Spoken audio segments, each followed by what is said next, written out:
महामानव तथागत गौतम बुद्ध शिक्षा एवं सामाजिक क्रांति के महान अग्रदूत महात्मा ज्योतिबा फुले, छत्रपति साहू जी महाराज, हो गया सर। नारायण गुरु पेरियर रामास्वामी नायकर, बाबा साहब डॉक्टर अम्बेडकर, हम बहुजनों के महानायक मान्यवर काशीराम साहब, इस मंच के सम्मानित अध्यक्ष, बहुजन समाज परिषद के सम्मानित प्रदेश अध्यक्ष माननीय कमल सिंह लोधी जी, कार्यक्रम में विशेष रूप से आमंत्रित आदरणीय आरपी सिंह साहब, इंजीनियर महेश चंद्रा जी, इस मंच पर मौजूद बहुजन समाज परिषद के कानूनी सलाहकार आदरणीय एडवोकेट अमर प्रताप जी, मध्य प्रदेश से चलकर आए रोहित जी, डांगा जी और हमारे धर्मेंद्र भाई, इस कार्यक्रम में हमारे पूर्व जिलाध्यक्ष श्याम सुंदर जी, सुनील चौधरी जी प्रदेश महासचिव हैं, राजेश कुमार जी बगीचा, हमारे बैंक मैनेजर साहब रतन बाबू जी और आदि सभी हमारे मंच के सामने बैठे हुए और मंच पर बैठे हुए सभी बहुजन समाज के जिम्मेदार बुजुर्ग नौजवान साथियों, मातृशक्ति साथियों, जैसा कि अभी हमारे साथियों ने बताया कि आज बहुजन महानायक मान्यवर काशीराम साहब का 92वां जन्म दिवस है। सभी जानते हैं मान्यवर काशीराम साहब ने 15 मार्च 1934 को खवासपुर गांव में सरदार हरि सिंह जी के पुत्र के रूप में माता बिशन कौर के बड़े पुत्र के रूप में जन्म लिया और वो उच्च शिक्षित वैज्ञानिक के रूप में नौकरी भी पाए, लेकिन बाबा के सपनों का, भारत बनाने का जो उनके दिल में जो दर्द पैदा हुआ, एक जरूरत महसूस हुई या उनके अंदर एक उमंग पैदा हुई, ऐसा उन्होंने सोचा कि बाबा ने कोई सपना देखा था और वो बाबा का सपना अभी अधूरा है और मेरे देश के लोग क्या कर रहे हैं, वो लोग क्या कर रहे हैं जो बाबा के लेफ्टिनेंट थे, बाबा के उत्तराधिकारी थे, जो बाबा साहब के उस आंदोलन को पटरी पर रख के बेच रहे थे। जब उन्होंने देखा कि ये बाबा का सपना तो अधूरा है और बाबा ने हमारा पूरे देश भर के बहुजन समाज के लिए अपने 4-4 बच्चे, पत्नी को, अपने परिवार की सारी सुख सुविधाएं और उनकी जरूरतों को उन्होंने कभी नहीं देखा ही नहीं, नजरअंदाज करके पूरे देश के लिए जिए, और ये लोग क्या कर रहे हैं। तब उन्होंने संकल्प लिया, जैसा कि भी हमारे विद्वान साथियों ने बताया, कि मैं कभी घर नहीं जाऊंगा, मेरे परिवार की किसी भी संपत्ति से मेरा कोई वास्ता नहीं है, मैं किसी रिश्ते को नहीं निभाऊंगा, मैं किसी की शादी विवाह आदि किसी भी आयोजन में शामिल नहीं होगा और मैं जीवन भर बहुजन समाज के हितों की लड़ाई लड़ते लड़ते इस दुनिया को विदा होऊंगा। ये मान्यवर काशीराम का सपना, उन्होंने बाबा के सपने को पूरा करने के लिए संकल्प लिया। आज उस महापुरुष का 92वां जन्म दिवस है। जो दुर्गत बाबा के सपनों की बाबा के उत्तराधिकारियों ने की, ऐसी दुर्गत मान्यवर काशीराम के सपनों का उनके उत्तराधिकारियों ने की है। ये बड़ी चिंता का विषय है, बड़ी दर्दनाक हालात हैं देश के, और जानते सभी हैं, ऐसा नहीं कि हम ही जानते हैं, ये मंच पर बैठे विद्वान जानते हैं, आप लोग जानते हैं, या ये आगरा के देवी रोड के लोग जानते हैं, पूरे आगरा नहीं जानता, आगरा जानता है तो प्रदेश नहीं जानता, और प्रदेश जानता है तो देश नहीं जानता, सब जानते हैं। लेकिन जो हालात 1965 में मान्यवर काशीराम साहब ने महसूस किए, वो हालात 2026 में हम और आप महसूस कर रहे हैं, सेम हालात है, इसमें कोई अंतर नहीं है। चिंता का विषय है। इसलिए हम लोगों ने आज मान्य काशीराम साहब का जन्मोत्सव एवं बहुजन भाईचारा बनाओ सम्मेलन के नाम से ये आयोजन किया है। अब लोग कह रहे होंगे ये सम्मेलन तो नहीं दिख रहा, कुछ लोग दिख रहे हैं, लेकिन हमारा इरादा तो सम्मेलन का है, हमारा इरादा सम्मेलन का है। और जिनके लिए हम काम कर रहे हैं उनका इरादा गुलामी का है। जिनके लिए हम संघर्ष कर रहे हैं, जिनके लिए हम लड़ रहे हैं, जिनके लिए रात रात भर जग रहे हैं, उनका इरादा करौली की यात्रा का है, उनका इरादा कलारी पर खड़े होने का है, उनके परिवारों में जवानी में विदा होने का है। तो इसमें चिंता तो हमारी है ना। अगर यही चिंता प्रत्येक परिवार के अंदर पैदा हो जाए कि मेरे घर में 30 साल का नौजवान विदा हो गया, 40 साल का नौजवान विदा हो गया, 4 बच्चे छोड़ के चला गया, उसके बच्चों की हालत दुर्दशा क्या है, यह परिवार किन हालातों में जी रहा है, तो मेरी और उनकी चिंता एक हो सकती है। लेकिन जिनके हालात खराब हैं उनके लिए हम जैसे करोड़ों लोग, लाखों लोग अपने हालात खराब करके भी हम उनके लिए लड़ने का काम कर रहे हैं। उन्हीं में से हमारे जो आदर्श हैं वो मान्यवर कांशीराम जी और मान्यवर काशीराम साहब के जो आदर्श हैं पेरियर है बाबा साहब अम्बेडकर और फूले साहू है। तो मैं ये बात आज इसलिए बताना चाहता हूं कि जो हालात आज वर्तमान के हैं 1965 में भी वैसे ही थे और 1948 में हालात तो बहुत ज्यादा खराब थे। 1948 में तो और ज्यादा हालात खराब थे जब महात्मा फूले साहब ने 1 जनवरी 1948 को पहला महिलाओं के लिए, बेटियों के लिए शिक्षा का स्कूल खोला 18 और उस लड़ाई को लड़ते हुए अपमानित हुए घर से निकाले गए और माता सावित्रीबाई फूले को 18 माता सावित्रीबाई फूले को और फातिमा शेख को उन्होंने पहली शिक्षिका के रूप में ट्रेनिंग दिला करके और उनको माताओं बहनों के लिए शिक्षा के दरवाजे खोले। आज मेरी माताएं बहनें मंदिरों में लाइन लगा रही हैं।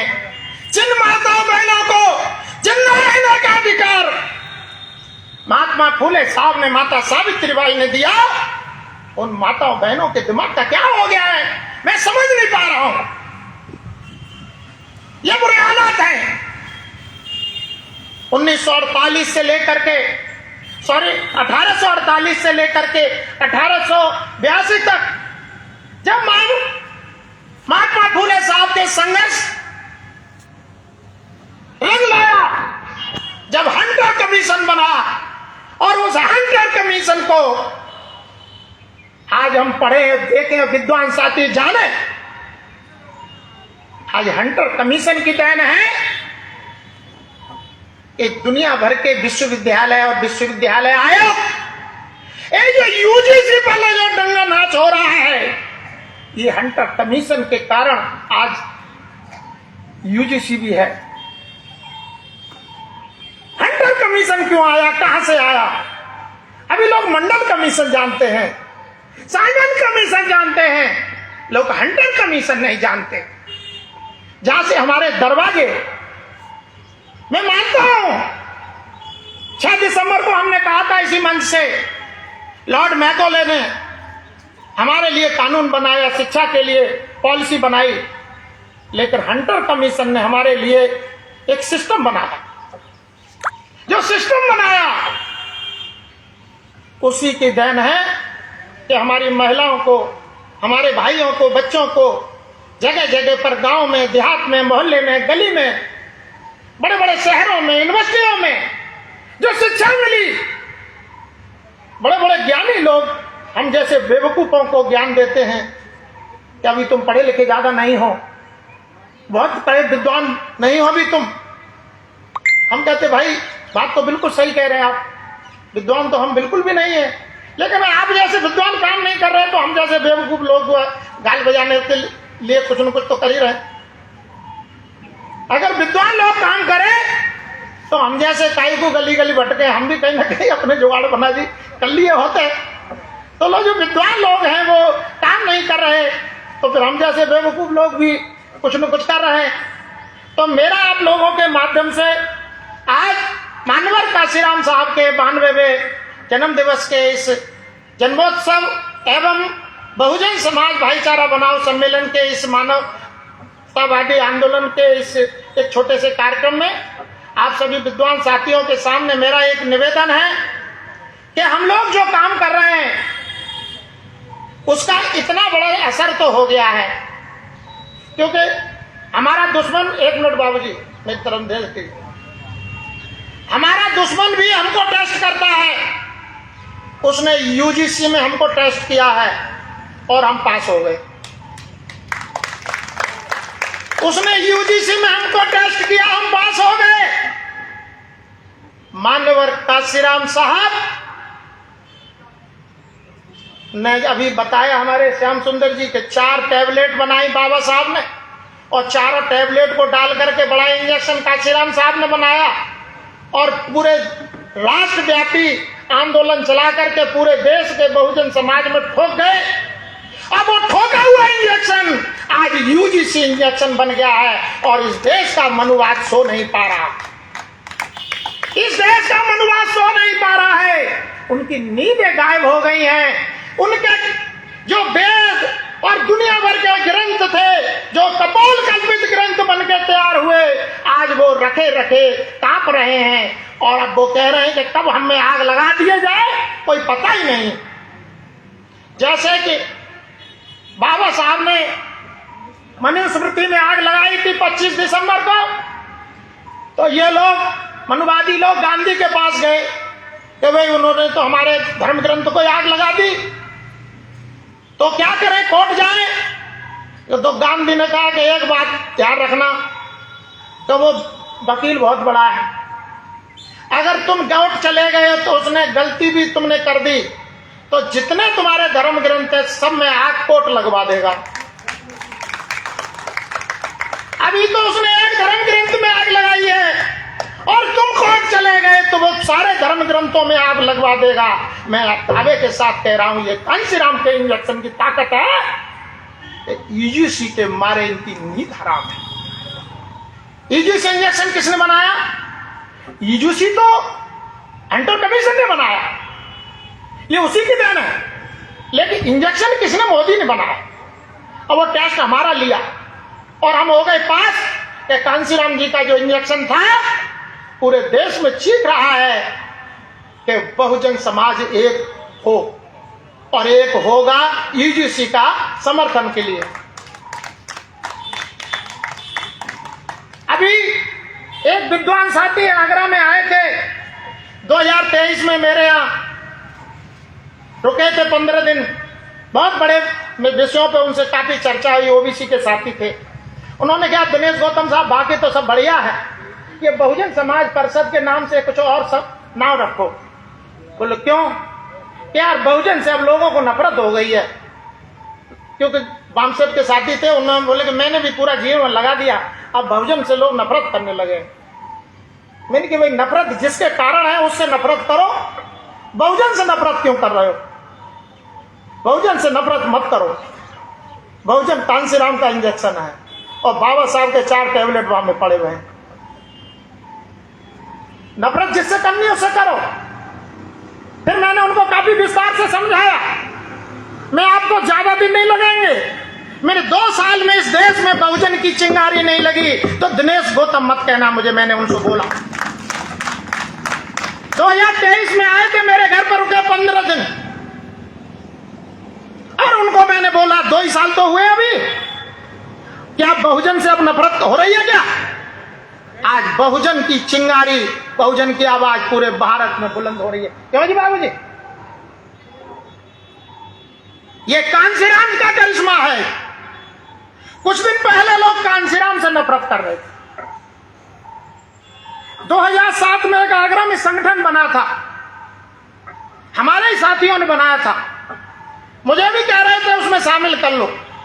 मैंने भाई तुम 4 दिन के लिए संगठन बना रहे हो, मुझे क्यों शामिल कर रहे हो? यही काम के लिए तुम ही बहुत हो। मैं तो एक स्थायी आदमी हूं, परमानेंट। मैं तो परमानेंट काम करता हूं, परमानेंट करना है तो मेरे से बात करो। उन्होंने संगठन का नाम दिया कांशीराम जयंती समारोह समिति।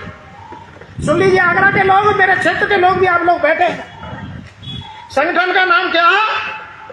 कांशीराम जयंती समारोह समिति।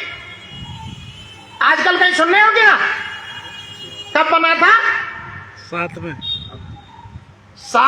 2007 में। 2007 में कब बना था? 10 मार्च को, 5 दिन पहले। 15 मार्च है ना, 10 मार्च 2007 में बना था और 12 में तक चला और 13 में पता नहीं। तो मैं उस संगठन में शामिल होता तो मेरी बेइज्जती होती कि? अब मैं देख रहा हूं 2013 में फिर हमने इस देश की मान्यवर कांशीराम जी के बाद पहली और सबसे बड़ी साइकिल यात्रा की, जब लोग मोटरसाइकिलों, कारों पे, जहाजों पे दौड़ते थे और हम 13,000 किलोमीटर साइकिल यात्रा पे दौड़े। उसका नाम था कांशीराम राजनीतिक संदेश यात्रा। यहां भी आए थे, 3,000 किलोमीटर साइकिल यात्रा चलाई और हमने सबको पूरे 7 राज्यों में घूमे। हमने बता दिया कि कांशीराम जी की दवाई अभी जिंदा है, उसका अस्तित्व अभी है। कांशीराम अभी मर गए हैं, उनका शरीर खत्म हो गया है, लेकिन कांशीराम के विचारों का अस्तित्व अभी जिंदा है। कांशीराम के विचारों का अस्तित्व ऐसे जिंदा है जैसे कोलंबिया विश्वविद्यालय में कभी बाबा साहब डॉक्टर अम्बेडकर पुस्तकालय में पढ़ रहे थे और वहां लिखा गया कि महापुरुष मरते नहीं हैं, तो बाबा साहब ने पढ़ा और डस्टर उठाया, उसको मिटा करके बैठ गए पढ़ने। जब वहां के लाइब्रेरी इंचार्ज प्रोफेसर ने, लंबी बात नहीं शॉर्ट में बता दो, सारे लोग आए, उनके अनुरोध पर बाबा साहब ने उसका खंडन करके समझाया कि मैंने क्यों मिटाया। तो बाबा साहब ने कहा कि ये आपने जो लिखा उससे मैं संतुष्ट नहीं हूं, इसलिए मैंने मिटाया। क्या आज कोई है जो अपने आप को बहुत बड़ा तीरंदाज समझे, जो मोदी की लिखी हुई लाइन को मिटाने की औकात रखता है? कोई सांसद भारत का? कोलंबिया विश्वविद्यालय में बाबा साहब ने मिटाया। तो इससे मैं संतुष्ट नहीं हूं। बोलो कैसे संतुष्ट नहीं है? वो इसलिए कि अगर महापुरुष पैदा होते हैं, पैदा होते ही महापुरुष नहीं बनते, महापुरुष विचारों से बनते हैं। अगर उसके विचारों का प्रचार प्रसार समय समय पर नहीं हुआ तो महापुरुष पैदा एक शरीर में हुए थे, फिर विचार बना और विचार का प्रचार प्रसार नहीं हुआ तो महापुरुष उस विचार के साथ ही खत्म और दफन हो जाते हैं। इसलिए मैं इस विचार से सहमत नहीं हूं। मेरा ये कहना है महापुरुष के विचारों का प्रसार प्रसार समय समय पर होते रहना चाहिए। अगर ऐसा होगा तो महापुरुष सदैव अमर रहेंगे। ये बाबा साहब ने कहा। ये बात हम लोगों ने कांशीराम जी के विचारों की, बाबूजी 26 जनवरी 15 मार्च के बीच में कांशीराम राजनीतिक संदेश यात्रा में हमने 56 दिन की साइकिल यात्रा में 7 राज्यों में जाकर के गली गली घर घर बताई। हमें मालूम था कि हम लोग जिस बीज को बो के आए हैं वो पेड़ बनेगा। और अभी 2 साल पहले मेरे घर आए साथी कह रहे थे अब लोगों को नफरत हो गई है, और 2 साल बाद आज यूजीसी में टेस्ट में हम आए और टेस्ट में गए तो मालूम पड़ा कि कांशीराम तो जीवित है। ये यूजीसी में जब बहुजन शब्द निकला है, ओबीसी और शेड्यूल ट्राइब माइनॉरिटी के लोग रोडों पर जब आ रहे हैं, क्या कांशीराम जीवित नहीं नजर आ रहे हैं? क्या कांशीराम मर गए? क्या ये मर तो बोलो गए हैं। आज आगरा में 1000 से ज्यादा होर्डिंग लगे हुए हैं। कितने? 1000 से ज्यादा होर्डिंग लगे हुए कांशीराम साहब की जयंती के, और 5 होर्डिंग लगे हैं बहुजन समाज परिषद के। एक बहुत ही जानवर किस्म का आदमी, जिसकी औकात गांव का प्रधान बनने की नहीं थी, उसने हमारी कार की टक्कर मार करके होर्डिंग को गिराया, जो हमारे ही टुकड़ों पर पल करके 2 बार विधायक हुआ। उसने हमारे बैनर को ठोकर मार करके गिराया, हमने उसे ठीक कराया, और दूसरे दिन उसने चौराहे वाला मेरा माथा फाड़ा, और तीसरे दिन ये वाला बैनर नीचे से फाड़ा। ये कांसीराम के जिंदा होने के सबूत है। ये मैं बता देना चाहता हूं, मैं अपने देवी रोड के लोगों को भी बताना चाहता हूं, अभी कांसीराम जब तक जिंदा है, जब तक उनका विचार जिंदा है, और अब हम जब तक जिंदा है, विचार नहीं मिटने देंगे। ये देवरी रोड के लोगों, याद रखो, वो किधर है, उनको ढूंढ के लाओ, जिन्होंने 10 मार्च 2007 को कांसीराम जयंती समिति बनाई थी, वो आज किधर है? हम तो हर साल मना रहे हैं, हम तो हर साल मना रहे हैं कांसीराम साहब की जयंती, हम तो आज भी मना रहे हैं इसी देवी रोड पे, और वो हमारा बैनर फाड़ रहा है, वो हमारा बैनर फाड़ रहे हैं जो उस जयंती में शामिल थे। ये बात समझने की है। मुझे रात को मेरे साथी ने फोन किया कि भाई साहब ये तो बहुत गजब हो गया। क्या हो गया? वो बैनर फाड़ दिए। मैंने कोई गजब नहीं हो गया, हमारा मैसेज समाज के पास है, समाज के सहयोग से बैनर लगे थे। फाड़ने वालों की नियत पता पड़ गई है। अब आप समझ पाए हैं कि मुझे पता है कि नहीं पता है कितने बैनर फाड़े हैं। ये मैं इसलिए आज बता देना चाहता हूं, वो मेरे खिलौने हैं, वो मेरे खिलौने हैं, जो मेरे गलियों में खेलते थे, मेरे सामने मेरा थैला उठाया करते थे, और मुझे 6 बजे आकर के जगाते थे, हेडपंप पर पानी भर के मुझे नहलाने का इंतजाम करते थे। आज वो मेरे बैनर फाड़ेंगे?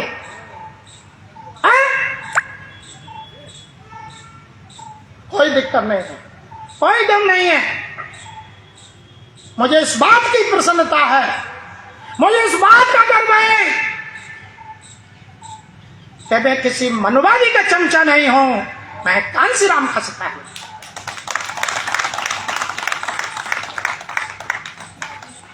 अभी हमारे साथियों ने कहा कि हम लोग जो चिंतन शिविर कर रहे हैं, अब कभी कभी ऐसी पोजीशन आती है कि हमारे चिंतन शिविर में 20 लोग नजर आते, कभी 50 लोग, कभी 500 लोग, कभी 200 लोग। हमने कोई दिक्कत नहीं। एक बार दिल्ली में 98 में कांसीराम साहब रात के समय एक सभा को संबोधित कर रहे गए। 1 मिनट सुनिए साहब, बड़ी गहरी। 98 कोई ज्यादा दिन नहीं है। 98 में तो बहुजन समाज पार्टी राष्ट्रीय पार्टी थी, और राष्ट्रीय पार्टी का राष्ट्रीय अध्यक्ष दिल्ली में सभा संबोधित करने गए, और 4 लोग मंच पर, एक संचालन कर रहा हो, छठ में कांसीराम जी, और सामने कोई नहीं। क्या मतलब? सामने कोई नहीं, रास्ता था जैसे देवी रोड पे लोग चल रहे हैं, तमाम लोग आए गए, बिजी रोड था, चले गए, आए रहे, जा रहे लोग बैठे, और कांसीराम साहब ने 1 घंटा मिशन समझाया, और जो संचालक था रास्ते लास्ट में पैरों में गिर पड़ा। कार्यक्रम खत्म होने के बाद बोले साहब गलती हो गई, आज के बाद नहीं होगी। बोले क्या हो गया? तो साहब आज हमने तो ये सोचा लोग आ जाएंगे, यहाँ तो कोई आया ही नहीं, तो तू क्यों परेशान है? तो इसलिए परेशान हो कि आप अब आज की माफी दे दो, आगे देखेंगे। माफी की कोई बात नहीं है, ये 4 बैठे ना, इनके अगर 2 में भी समझ में आ जाए मेरी बात, तो मैं इतने में भी मेरी भरपाई हो जाएगी। क्योंकि ये 10,000 लोग तो मुझे देख के चले ही गए। आज मैं आप लोगों को ये हिम्मत के साथ बताना चाहता हूं, मेरे कई साथी बड़े आशंकित हैं। लगातार 3 कार्यक्रम इसी मंच पर हुए हैं, कई साथियों ने तो मुझे गाली दे के इसीलिए 1-2 पैसे नहीं दिए कि रोज रोज तुम्हारा ठेका ले लिया क्या, कि वो इस बात से आशंकित है कि इसका मनोबल टूटेगा, कहीं ऐसा नहीं हो आत्महत्या कर ले। तो मैं आत्महत्या करने वाला बिल्कुल नहीं, चिंता मत करो। मैं कांशीराम का कार्य करता हूं, वो मेरे रोज बैनर फाड़े, और अभी तो आप लोग कम से कम 100-150 तो नजर आ ही रहे। कांशीराम ने तो 4 के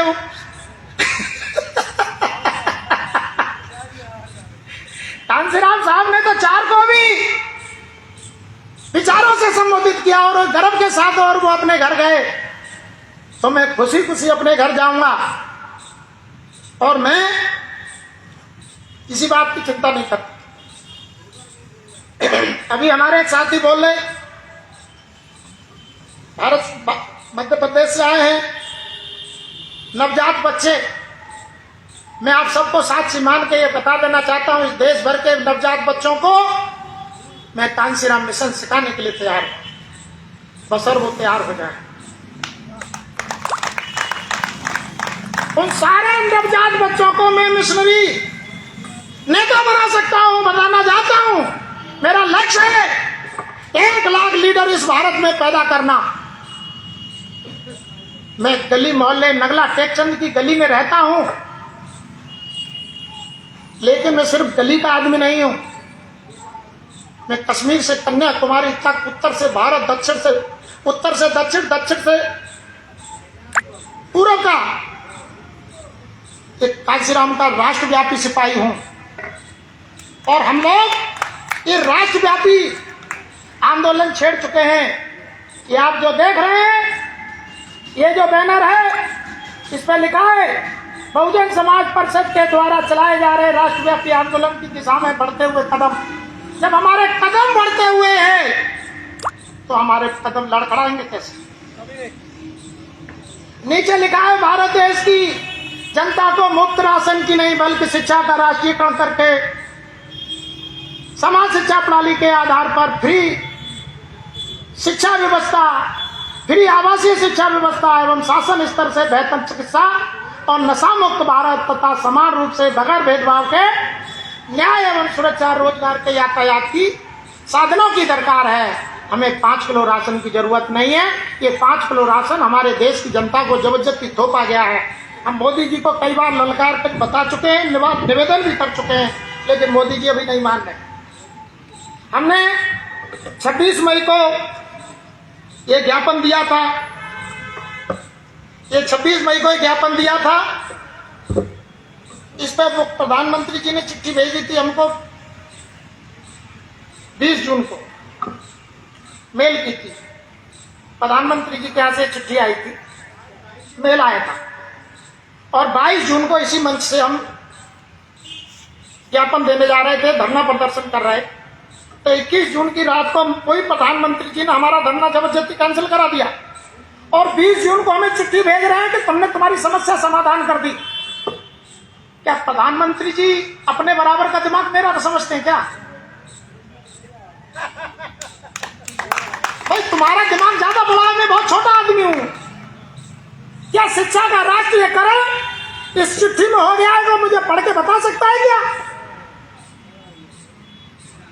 ये director of general education Uttar Pradesh के नाम चिट्ठी है, प्रतिलिपि मुझे दे दी है, और उसमें कह रहे हैं कि हम समस्या का समाधान कर दिया, आप टेंशन न लीजिए। मुझे तभी दिखाने। फिर हमने 23 जून को कलेक्टर के माध्यम से दोबारा से ज्ञापन दिया, अब उस पर कोई चिट्ठी नहीं लिख रहे। 23 जून को हमने ज्ञापन दिया, उस पर कोई चिट्ठी नहीं लिख रहे हैं, अब वो चिट्ठी धर ली है उन्होंने। अब हमने क्या किया है, आज कांशीराम साहब की जयंती है, और हमारे लिए तो जो कहते हैं ना, जो कहावत में जब क्या क्या कह देते हैं, वो तीरथ, मेरे 100 तीरथ का बराबर कांशीराम है।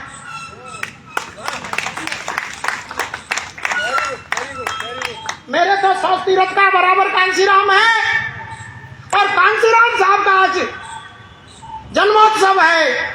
तो हमने आज ये निर्णय लिया है कि प्रधानमंत्री जी को नोटिस दिया जाए। आज आप लोगों ने अभी साइन किए कि नहीं किए? वो रखा किधर है? तो रखे होंगे कहीं। तो आज हमने अपने वकील साहब को, अमर प्रताप जी चले गए क्या? बैठे। हमने वकील साहब से आग्रह किया है, क्योंकि कल मेरी इंटेलिजेंस के एसपी से बात हुई थी, तो उन्होंने मैंने कहा भाई आप लोग चाहो तो एक अधिकारी लेकर के हमारा एक ज्ञापन नोटिस के रूप में ले जाना और प्रधानमंत्री जी को भेज देना। बोले साहब कल एग्जाम ज्यादा है और अधिकारी सारे बिजी हैं और थोड़ा मुश्किल हो जाएगा। तो मैंने कोई बात नहीं, हम जो डाक से भेज देंगे। अब बोले कि आप डीएम साहब को कलेक्ट्री में आना, में क्या ज्यादा कलेक्ट्री जाए बार बार जाना ठीक नहीं है, हम जो भेज दें। तो ये पांच जो है ये ज्ञापन हमने दोबारा से तैयार कर लिए हैं और इस पे आप लोगों ने जिनने साइन नहीं किए वो करके जाना। इस पे साइन काफी लोगों के वकील साहब ने और हमारे रोहित जी ने करा दिए हैं और पांचों ये ज्ञापन अभी आज ही की तारीख में 15 तारीख को हमारे संगठन के कानूनी सलाहकार आदरणीय अमर प्रताप सिंह जी एडवोकेट और वो प्रस्तावित पीएचडी डॉक्टर हैं, भविष्य के डॉक्टर अमर प्रताप सिंह एडवोकेट, इस कार्य को आज वो अंजाम देंगे आप लोगों की तरफ से। और मैं वकील साहब से आप सबकी तरफ से एक ये निवेदन करता हूं कि हम लोग बहुजन समाज परिषद की ओर से सुप्रीम कोर्ट में जल्द से जल्द एक जनहित याचिका दाखिल करें और जनहित याचिका में ये हमारे तीनों ज्ञापन एनेक्चर होंगे और इस देश भर में हम लोग जो 131 शेड्यूल ट्राइब के सांसद नहीं कर पाए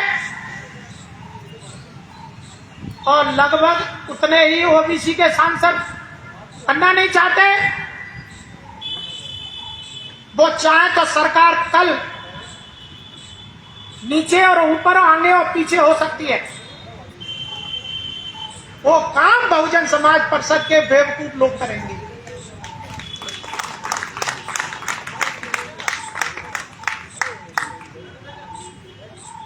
आप ये कहेंगे बेवकूफ क्यों कह रहा है? जब विद्वान लोग करना नहीं चाहते और सक्षम लोग करना नहीं चाहते, ये 131 शेड्यूल ट्राइब के सांसद बैठे हैं, ओबीसी के बैठे हैं, माइनॉरिटी के बैठे हैं और जो अपने आप को न्यायप्रिय कहने वाला पूरा विपक्ष बैठा है और उनको ये हमारा ज्ञापन मालूम नहीं है। इस देश के कम से कम 2 करोड़ लोगों के मोबाइल में ये ज्ञापन ऑलरेडी पहले से है। 2 करोड़ लोगों के मोबाइल में यह ज्ञापन पीडीएफ के माध्यम से जा चुका है और ये आज फिर जाएगा। ये ज्ञापन जब पोस्ट होगा साथ ही साथ ये पूरे सोशल मीडिया में फैलाया जाएगा और उन सांसदों को भी भेजा जाएगा जो दिल्ली में बैठे हैं, किस लिए कि इस देश के 140 करोड़ नागरिक, चाहे वो किसी भी लेवल के हों, एक तो वो लेवल के लोग हैं जो नीचे देखते ही नहीं, उनके बच्चे सारे के सारे विदेशों में पढ़ते हैं। एक वो लेवल के लोग हैं वो सिर्फ ऊपर ही रहते हैं, नीचे जमीन पर कम रहते हैं। एक तो देखते ही नहीं है, एक रहते नहीं है, और एक वो है वो कीड़े मकोड़े का जीवन जीने के लिए विवश है।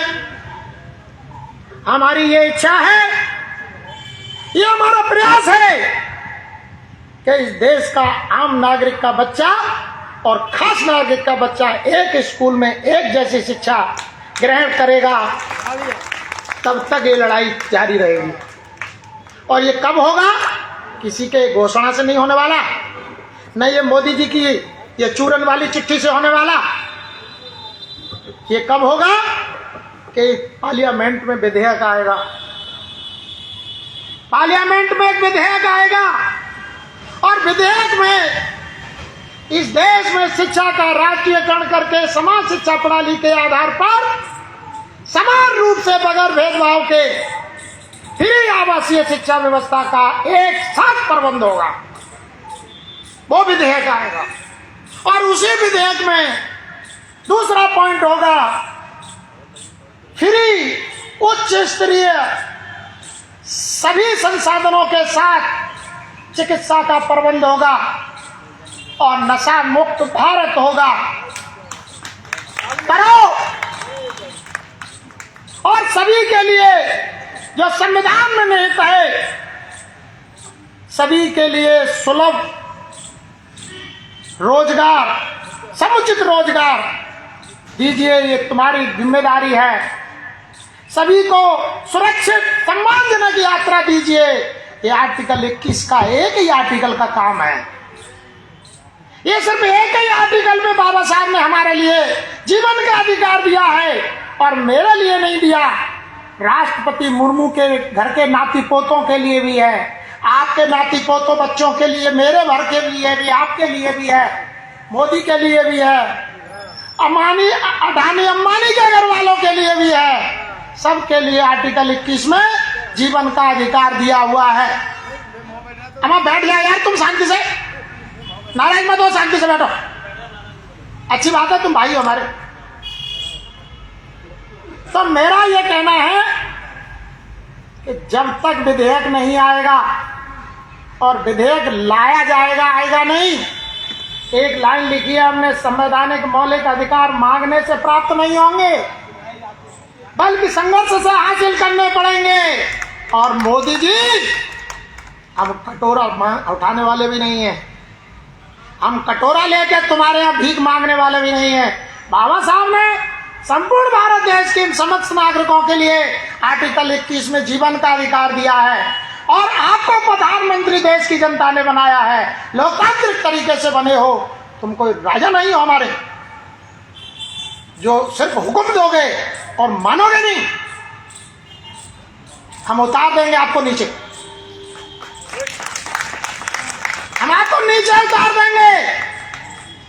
घमंड में मत रहिए कि जो तुम्हें बिठाना जानते हो, काम मान लिया कि हम सब ने तुम्हें वोट नहीं दिए। और तुम भी जानते हो कि ये काशीराम के अनुयायियों ने मोदी जी को वोट नहीं दिए, इसलिए एक तरफ तो उनकी पार्टी का सत्यानाश करवा दिया और उनके वोटर को दिग्भ्रमित करने के लिए तमाम संगठन फर्जी बनवा दिए। और मेरे जैसे बेवकूफ आदमी के, छोटे से मामूली आदमी के और मेरे साथियों ने 2-2 रुपए इकट्ठे करके, 50-50, 100-100 रुपए इकट्ठे करके हमारे मजदूरों ने 5 होर्डिंग लगाए, वो फड़वा दिए। वो ये चाहते थे कि मैं थाने में जाऊं और एक FIR दर्ज कराऊं। अब सुन लीजिए, रात को मेरे एक साथी ने बोला कि मेरे मोबाइल को ले, तो भाई साहब क्या करें, बैनर फाड़ दिए। मैंने चिंता मत करिए, मुझे मालूम है वो क्या चाहते हैं। एक सौ वो उकसाना चाहते हैं और दूसरे हमें उलझाना चाहते हैं। तो हम भाई हम मानते हैं हम छोटी बुद्धि के आदमी हैं, छोटे परिवार में पले बड़े हैं, लेकिन इतनी छोटी के नहीं है कि उनकी साजिश को न समझ पाए। उनकी साजिश को हम समझ पा रहे हैं। इसलिए हमारा एक बड़ा अपील है देशवासियों से, हम वकील साहब से आग्रह करेंगे कि टीम तैयार करी जाए और भैया शांति से, भैया जो भी शांति से आप लोग करें, अब हल्ला न करें जी, थोड़ी देर शांत रखें, तुम्हारे लिए हम परेशान हैं। हमने बताया, पिछली बार भी बोला था कि अभी इस समय बुंदू कटरा की कलारी पे और देवरी रोड बगीची की कलारी पे 1000 लोग खड़े मिलेंगे। कितना? 1000 लोग अभी गिन लो। और वो अपना सर्टिफिकेट डेली ले रहे हैं, रिन्यू करा रहे हैं अपना, वहां से डेट पड़ रही है। और 35-40 साल से ज्यादा चल नहीं रहे, 4-4, 3-3 बच्चे, उनकी माँ बीवी, बच्चे, परिवार के अन्य सदस्य रो रहे बेचारे, बिलख रहे, मान नहीं रहे किसी की। उनमें से एक आध भाई हमारे पास भी आ जाते। हम तुम्हारे बच्चों के लिए रात रात भर जगते हैं और तुम्हारे बच्चों के लिए ये लिखते पढ़ते हैं और मोदी जी से भी टकराते हैं और हमारे फोटो फाड़े जाते हैं। आगरा में 1000 से ज्यादा होर्डिंग है, किसी का होर्डिंग नहीं फटा। हमारे होर्डिंग क्यों फट रहे हैं? क्योंकि हम शराब माफियाओं से टकरा रहे हैं, हम शिक्षा माफियाओं से टकरा रहे हैं, हम राजनीतिक माफियाओं से टकरा रहे हैं। आज देश का लोकतंत्र माफियाओं के हाथ में है, देश का शिक्षा तंत्र माफियाओं के हाथ में है, देश का शराब तंत्र माफियाओं के हाथ में है, देश का न्याय तंत्र माफियाओं के हाथ में है, देश का अर्थतंत्र माफियाओं के हाथ में है। सामंतवादी व्यवस्था पूरे देश में उनके हाथों में है और आपके हाथ में कटोरा 5 किलो राशन लेने के लिए अगली तारीख पर चले जा रहा। इसलिए हम संवैधानिक अधिकारों के लिए लड़ना जानते हैं, लेकिन हमने एक लाइन दी है, न तीर से न तलवार से। सुनिए, तीर से न तलवार से मनुवाद मिटेगा बहुजन के विचार से। एक नेता है हमारा, उसके भी चमचों को बड़ी तकलीफ होती है। जब मैं छत्तीसगढ़ गया था तो रात में 8 बजे दारू पी के आए थे। वो एक नेता है, वो 2 राइफल हाथ में लेके और कार में लेकर घूम रहा है, उसका वीडियो डाल रहे, फोटो डाल रहे हैं। क्या वो तुम्हारा और मेरा समाज का नेता हो सकता है? क्या कांशीराम जी को कभी आपने देखा? क्या बाबा साहब को कभी किसी मुद्रा में देखा? अरे भाई, बाबा साहब ने संविधान दिया, आर्टिकल 19 दिया, जो रोकेगा उसका मुकाबला करेंगे। हमारा 22 जून को धरना कैंसिल किया और उस दिन के बाद एक भी एप्लीकेशन मैंने आगरा के प्रशासन से अपील नहीं की कि हमको अनुमति दे दो कार्यक्रम की। समझ रहे ना? क्यों? उनकी चिट्ठी मेरे पास रखी है। मैं जो भी आएगा फोटो स्टेट उसी के हाथ में पकड़ा दूंगा, ले पकड़ ले। जब मैंने एप्लीकेशन दी तो तुमने कैंसिल कर दी, अब मैं नहीं दूंगा और मैं कार्यक्रम करूंगा, तुम कैंसिल करके दिखाओ। आर्टिकल 19 है मेरे पास। क्या है? आर्टिकल 19 मेरे पास है। बाबा साहब ने अनुमति दी है मुझे, कोई रोक सके तो रोक। क्या जी गौतम जी गलत बोल रहा हूं क्या? ठीक है कि नहीं? बाबा साहब ने दिया ना अनुमति, तो मुझे किसकी अनुमति की जरूरत है? तो लेकिन हम कानून हाथ में नहीं लेंगे, हम संविधान को हाथ में लेंगे। हमारे बैनर में संविधान का कवरिंग पेज लगा है, इसलिए हमने नारा दिया है, तीर से न तलवार से मनुवाद मिटेगा बहुजन के विचार से। कल हमने एक पोस्टर जारी किया। हमने कबीर साहब का एक दोहा बहुत बचपन में पढ़ते थे, साच बराबर तप, साच वही है ना, साच बराबर तप नहीं, झूठ बराबर पाप, तो जाके हृदय साच है, बाके हृदय आप। हमने कल कबीर साहब हमको याद आए तो भाई जिनकी जरूरत होती है वो तो हमको याद आने चाहिए ना। हमारा बैनर फाड़ दिया, हमने कबीर साहब याद किए तो उन्होंने कहा कि साच बराबर तप नहीं और झूठ बराबर पाप, और जाके हृदय साच है, बाके हृदय आप। तो मैंने हो गया समाधान। हमने एक पोस्टर कल जारी कर दिया और फोटो ठाड़े वालों के मुंह पे मार दिया। ठीक किया कि नहीं गलत किया कि बाबू जी? सही किया। तो हमारा आप लोगों के माध्यम से निवेदन है कि अभी 7 अगस्त 1990 को मंडल कमीशन लागू हुआ। 42 सिफारिशें थी मंडल कमीशन की, पहले कालेलकर आयोग बना, उसको इन्होंने लागू नहीं किया। मंडल कमीशन बना, उन्होंने हाथ नहीं लगाया। कांशीराम साहब ने नारा दिया, मंडल कमीशन लागू करो वरना कुर्सी खाली करो। ये आंदोलन कांशीराम साहब ने तो चलाया। जब ये नारा कांशीराम साहब ने लगाया तो सरकार हिली, उन्होंने मंडल कमीशन लागू की और 20 सिफारिशें पीछे करके 2 आगे कर दी और 52% के बजाय 27% भागीदारी ओबीसी को दे दी। अब 7 अगस्त 1990 को लागू हुआ और वो आज तक पूरा नहीं है, आज तक पूरा नहीं है। मध्य प्रदेश ने 13% पर ला दिया है और 13% भी लागू नहीं है, 27% भी लागू नहीं है। सुप्रीम कोर्ट ने रोक लगा दी है।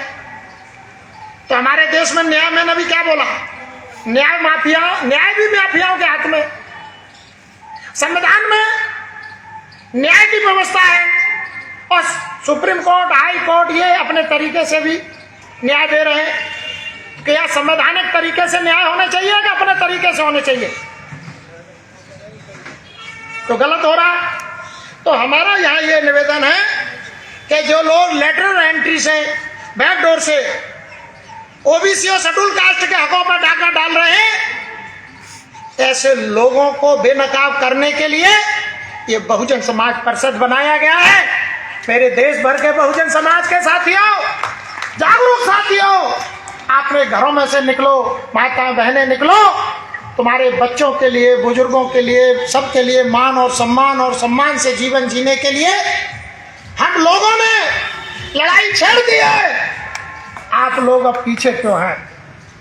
ये डरा रहे हैं, धमका रहे हैं या भ्रमित कर रहे हैं, इनके चक्कर में आने की जरूरत नहीं है। अभी 13 तारीख को एक लखनऊ में कार्यक्रम हुआ। एक नेता विपक्ष आए, एक ही नेता विपक्ष, नेता प्रतिपक्ष आए। उन्होंने कहा कि मेरे नाना जी की सरकार होती और कांशीराम जी उस समय होते तो उन्हें मुख्यमंत्री बनवा देते। मैं ये बता देना चाहता हूं, नेता प्रतिपक्ष कांशीराम है, दिमाग खराब हो गया। तुम्हारे पापा को और बड़े बड़े प्रधानमंत्रियों को रोड मास्टर किया है उसने। बड़े बड़े प्रधानमंत्रियों को रोड मास्टर करने वाले को तुम मुख्यमंत्री तुम्हारे नाना बनाते। और बाबा साहब थे, उनका क्या किया तुमने? भूलते नहीं है। ज्यादा मत बोलो, वर्तमान में जियो, वर्तमान में बात करो। अगर भूतकाल में जाओगे और झूठ बोलोगे तो फिर हम तुम्हारा जवाब देंगे। फिर तुम ये कहेंगे कि हमने तो कांशीराम साहब को फूल चढ़ाए थे। और कांशीराम साहब के कार्यकर्ता हमें तो हड़का रहे। ये बताइए, हड़काए नहीं? ये बदतमीजी नहीं है? तो मुख्यमंत्री बनाओ तुम्हारे नाना, और बाबा साहब को इस्तीफा देना पड़ा कानून मंत्री पद से, और तुमने 2 बार हमें बाबा साहब को चुनाव हराया महाराष्ट्र में। क्या हम भूल जाएंगे? तुमने जबरदस्ती हमसे सेपरेट इलेक्टोरेट का कम्युनल आवाज छीना, हमसे धोखा देके हम भूल जाएंगे? हमें याद बंद दिलाइए। हम दोस्त और दुश्मन की पहचान जानते हैं। हम दोस्त और दुश्मन की पहचान जानते हैं। हमारे महापुरुषों ने हमें समझा दिया है दोस्त और दुश्मन की पहचान कैसे करनी है और अपने पराये के साथ कैसा व्यवहार करना है, ये हमें बता के गए हैं। इसलिए सेंटर में रहिए। और माँ कई चमचे बैठे थे जो कांशीराम साहब के बड़े कार्यकर्ता बनते थे और वो चुप रहे। अगर मैं होता तो वहीं खड़े होकर बोलता। झूठ बोलने की आदत नहीं होती। 1 मिनट सुनिए श्याम सुंदर साहब, झूठ बोलने की आदत तुम्हारी नहीं होती तो 24 में तुम ही प्रधानमंत्री होते। तुम 24 में प्रधानमंत्री नहीं बन पाए क्योंकि कहीं ना कहीं तुम्हारे अंदर भी खोट था और वो इसका फायदा उठा रहे हैं। आज मोदी जी अपनी काबिलियत से देश के प्रधानमंत्री नहीं है। ये विपक्ष की नालायकीपन है, इनकी नाकामी है, इनका झूठ और नाकारा मक्कारी है कि आज वो देश पर राजी नहीं कर रहे, देश को रौंद रहे हैं। तो मेरा आप लोगों के माध्यम से ये निवेदन है कि हम लोग जो काम कर रहे हैं अपने पेट पालन के लिए नहीं कर रहे हैं। मेरे वो साथी जो मेरा सहयोग भी करते हैं और बहुत टेढ़ी बात मेरे साथियों से करते हैं, उनसे निवेदन करता हूं, आज मैं मंच के माध्यम से करता हूं, या तो मेरा साथ दो तो दिल से दो, नकली काम मेरे साथ बिल्कुल मत करो। आज जाना हो कल चले जाओ, तुम्हारा कोई हिसाब किताब बता देना, भीख मांग के दे दूंगा। आज मैं उनसे कह देना चाहता हूं, टेढ़ी बात मत करना आज के बाद। बहुत टेढ़ी बात मैंने दर्द दे जाती है मुझे अपनों की, जैसा कि बाबूजी ने बोला, अपनों पर नजर रख। मुझे दुश्मन से गिला नहीं है, अपनों से तकलीफ होती है।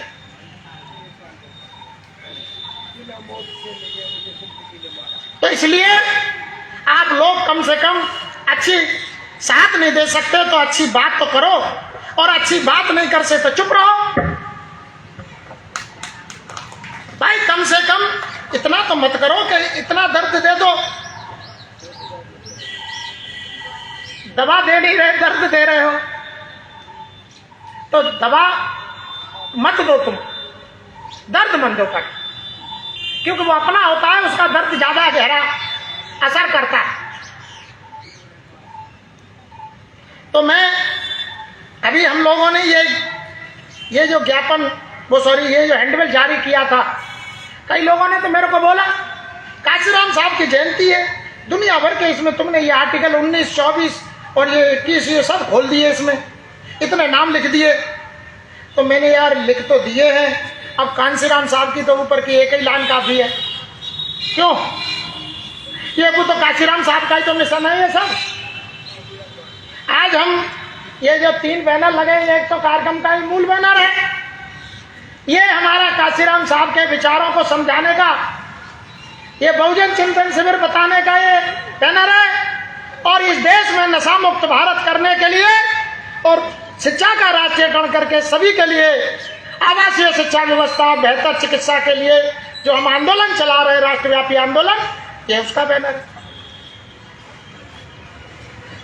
हमारी तो लाइन क्लियर है, और ये बता देना चाहता हूं मैं अपने रिश्तेदारों से भी, मुझे ये सलाह देना बंद कर दो कि मुझे प्रधानमंत्री और मुख्यमंत्री और विधायक बनना चाहिए। मैं तो एक मामूली इंसान बनकर मरने में गौरव महसूस करूंगा, मैं किसी का चमचा बनना नहीं चाहता। चमचा बनने के से अच्छा है एक स्वाभिमानी इंसान बन के मर जाना। ये तमाम चमचे बैठे हैं, और मैं आपको ये ज्ञापन दिखा रहा हूं, अगर किसी में हिम्मत है उन किसी चमचे से जाके बात करो कि भाई ये ज्ञापन लागू कराओ सरकार में। इसमें मेरे घर के लिए कोई मामला नहीं है, इसमें मेरे भाई की नौकरी का, मेरे बच्चों की नौकरी का, घर पट्टा मनाने का, और मोदी जी बांट रहे हैं प्रसाद 2.5 लाख रुपए, उसका भी नहीं है, मेरे परिवार ने आज तक नहीं लिया। हमारे गांव में खेत है, हमसे लोग गांव वाले गाली देते, किसान निधि मिलती है तुम लेते क्यों नहीं है? मुझे नहीं चाहिए, हमें नहीं चाहिए।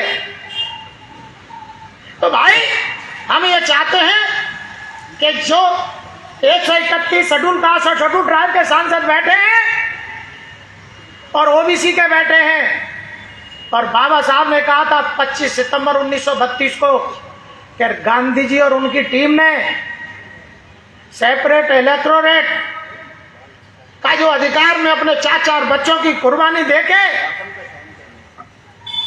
गोलमेज कॉन्फ्रेंस से लेके आया था, लड़के लाया था मंडल साइमन कमीशन,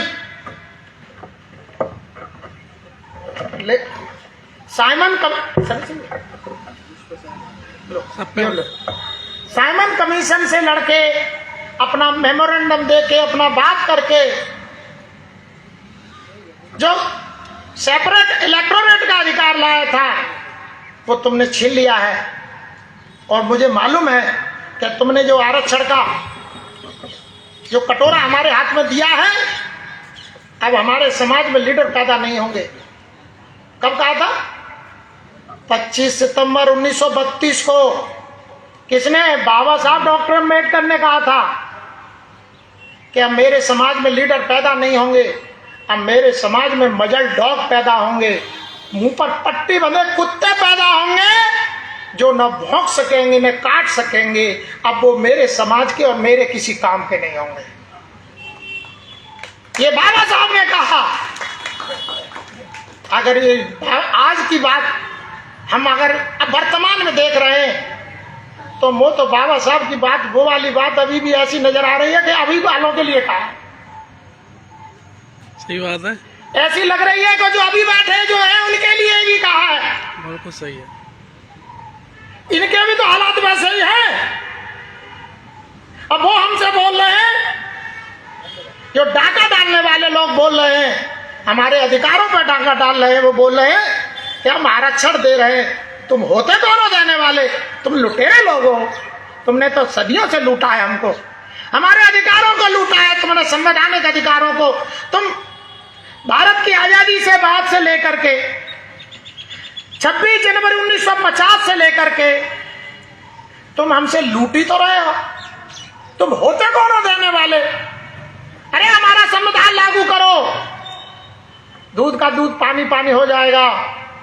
कौन कौन लूट रहा है? मैंने एक बार आगरा के मजदूरों के लिए लड़ाई लड़ी थी। मुझे दुख इस बात का है कि वो एक भी मजदूर अब मेरी बात नहीं सुनने। कुछ साथी विद्वान साथी बैठे लेकिन सुन नहीं रहे। मैंने कहा था कि भाई मैं लड़ाई लड़ता नहीं हूं, लड़ता हूं तो फिर मैं छोड़ता नहीं हूं। लंबी लड़ाई लड़नी हो तो मेरे पास रहना और मेरे साथ मत चलिए। मैंने कहा संयुक्त राष्ट्र संघ ने एक व्यवस्था की कि जो भी विकसित भारत है, विकसित राष्ट्र हैं और विकासशील राष्ट्र और विकासशील राष्ट्र, विकसित राष्ट्र और प्रयत्नशील राष्ट्र, अविकसित राष्ट्र, इनकी 3 श्रेणी है दुनिया में। क्यों साहब? 3 श्रेणी है इस विश्व में, विकसित, विकासशील और अविकसित। ठीक है ना? मैंने कहा अविकसित वालों को कोई पूछ नहीं रहा है, विकासशील वालों के हाथ में कटोरा दे दिया। हमारे देश का प्रोडक्शन जिस विकसित राष्ट्र खरीदेंगे तो हमें दुगनी कीमत में खरीदेंगे और आधे जो पैसा आएगा वो हमारे देश के मजदूरों की, बच्चों की पढ़ाई लिखाई, चिकित्सा सुविधाएं, उनके रहने का मकान, शिक्षा, सारा इंतजाम उस पैसे से होगा। मैंने देश के प्रधानमंत्री जी से जवाब मांगा, इतनी मोटी फाइल रखी है, किसी भी विद्वान साथी को पढ़नी हो तो आके देख लेना मेरे घर। मैंने देश के प्रधानमंत्री जी से, जब मनमोहन सिंह जी हुआ करते थे, मैंने उनसे पूछा कितने सालों से हम लोग पढ़ रहे हैं, सुन रहे हैं, देख रहे हैं, बोल रहे हैं। मैंने आकाशवाणी पर बहुत कई बार चर्चा में शामिल हुआ हूं। मैंने खुद बोला है कि हमारा देश एक विकासशील भारत है और विकासशील का मतलब एक कटोरा पकड़े हुए भिखारी वाला देश। इस कटोरे को तुमने हमें पकड़ाया है और हमारे देश का प्रोडक्शन जब बिकता है तो दुगना पैसा मिलता है। आधे पैसे का हमारा मजदूर उसका मालिक है और उस पैसे का हिसाब चाहिए, वो पैसा किधर है उसका हिसाब चाहिए। आज तक 1 रुपया तुमने कभी किसी मजदूर के हित में कहीं भी खर्च नहीं किया। अगर खर्च किया है तो हमें कोई समझाए। हमें किसी ने हिसाब नहीं दिया। तब मैंने कहा दूसरी मीटिंग में कि ये कटोरा उठा करके मैं पूरन डाबर के मुंह पे मारूंगा, उसका मुंह टेढ़ा हो जाएगा। ये कटोरा अब हमको नहीं चाहिए। और मैंने कटोरा छीन करके अपने मजदूरों के हाथ से और ऐसा फेंका, 2018 में विकासशील भारत का टैग हट गया बाबूजी। ये संयुक्त राष्ट्र से हमने हटवाया। जब वो कटोरा में दी हुई भीख बड़े बड़े धरना से डालमिया, अंबानी, अडानी, प्रधानमंत्री, राष्ट्रपति के अंडर में रहने वाले अधिकारी, आईएएस वगैरह, आईएफएस, ये लोग खा गए, लाखों करोड़ रुपया खा गए, उसका कोई हिसाब देने वाला नहीं है हमारे देश में। तो ऐसे विकासशील भारत का हम क्या करें, क्या करें? तो मैं मजदूरों की लड़ाई आज भी लड़ रहा हूं। मैं आज भी कह रहा हूं, लेबर क्लास बना दिया है आगरा का टेक्निकल वर्कर, यहां का जो टेक्निकल हैंड यानी कि जूते का इंजीनियर होता था, आज वो क्या है मालूम है? एक वो हम लोग खाना खाते हैं ना होटल में जाके, ऊपर रख लेते हैं वो नेक पेन बन गया है। खाना खाओ, निकालो, पूछो, डस्टबिन में डालो। यहाँ का देश का मजदूर नेक पेन बनने में गर्व महसूस कर रहा है, नेक पेन बना दिया गया है।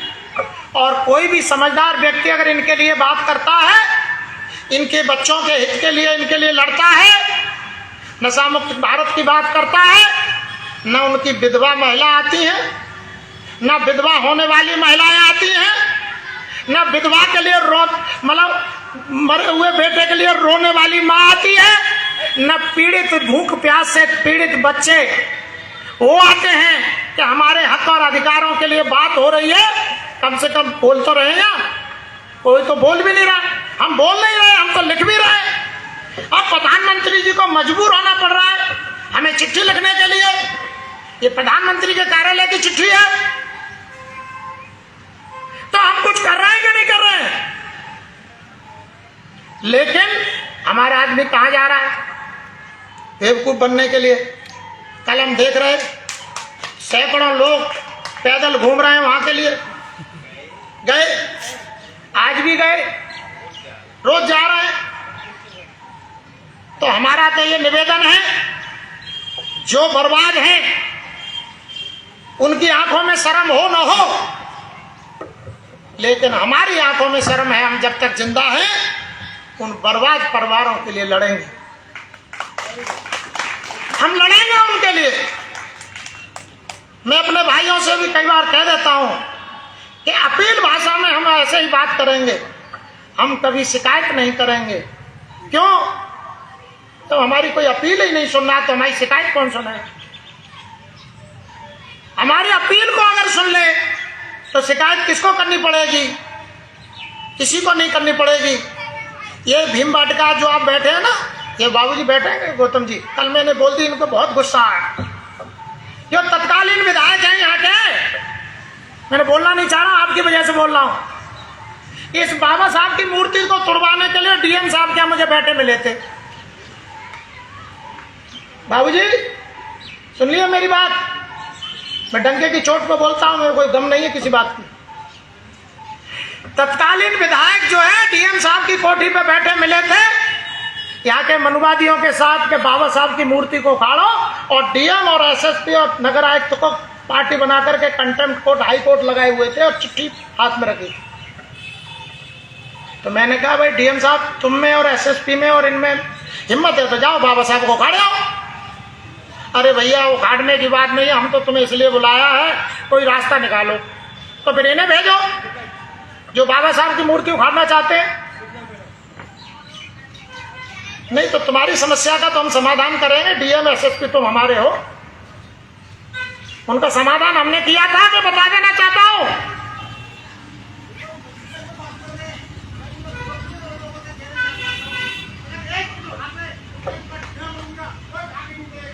अब तो उनकी औकात ही नहीं है। गौतम साहब बैठिए। आपका छोटे भाई में इतनी दम है कि हमने समाधान जब ही कर दिया था। तो यहाँ पर लोग कोई पेशाब के नाम पर लड़ता है, कोई टट्टी के नाम पर लड़ता है, कोई बैनर लगाने के नाम पर लड़ता है, कोई रात को नाचने के नाम पर लड़ता है, कोई मूर्ति लगाने के नाम पर लड़ता है, कोई करोड़पति बनता है। 5 लाख रुपए मैंने रिश्वत नहीं ली यहाँ के शराब माफिया से। मैंने उसके मुंह पर थूक दिया कि जब तू लड़की भगा के ले गया था, तेरे बाप को मैं छुड़ा के लाया था, तू मुझे रिश्वत देगा? तू मेरे मोहल्ले की लड़की भगा के ले गया था, तेरी शादी मैंने बैठ के कराई थी, दोनों परिवारों के एक करके। तू भाग यहाँ से। तब उसने 1 लाख रुपए उसी में से दे करके पल्ली वाली मूर्ति लगाई। मैंने आज तक मैं आप लोगों से माफी मांगता हूं, मैंने उस बाबा साहब की पल्ली मूर्ति अभी तक इसलिए माला नहीं चढ़ाई है कि शराब माफिया के पैसे से मूर्ति लगी है, मैं माला नहीं चढ़ा सकता। ये बहुजन समाज के पैसे से मूर्ति बाबा साहब बीच वाले हैं। मैंने वहां मूर्ति हमेशा हमें नहीं लगाई है, वो मैं ही लेके आया था रक्से में रख के बुद्धिवार चक्की पाठ से। देखिए बहुत बड़े बड़े संघर्ष हम झेल रहे हैं, हर बातें हम बताते नहीं हैं, लेकिन हम लोग जानते सबके बारे में, हम जानते सबके बारे में हैं। हमें कोई बच्चा न समझे, जो बच्चा समझेंगे उनके दिमाग सही हो जाएंगे। इसलिए हम आप लोगों से कोई गलती सलती हो तो क्षमा करें। और मान्यवर काशीराम साहब की 92वीं जयंती की हार्दिक मंगल कामनाएं, शुभकामनाएं, बधाई देते हुए आज के मान्यवर के जन्मोत्सव बहुजन समाज भाईचारा बनाओ सम्मेलन के इस आयोजन के सभी सहयोगी भाइयों का आभार प्रकट करते हुए मंच पर बैठे हुए माननीय अध्यक्ष जी और हमारे सभी बत्तागढ़ का जो सम्मानित साथी हमारे आज आए हैं, और आप सभी हमारे जो ऐसे साथी जो हमारी फालतू की बातों को भी आप लोगों ने स्वीकार किया, सहन किया, आप सभी का मैं आभार प्रकट करते हुए पुनः सभी को नमो बुद्धाय, जय भीम, जय भारत, जय काशीराम, जय बहुजन समाज करते हुए अपनी बात समाप्त करता हूँ। सभी का धन्यवाद।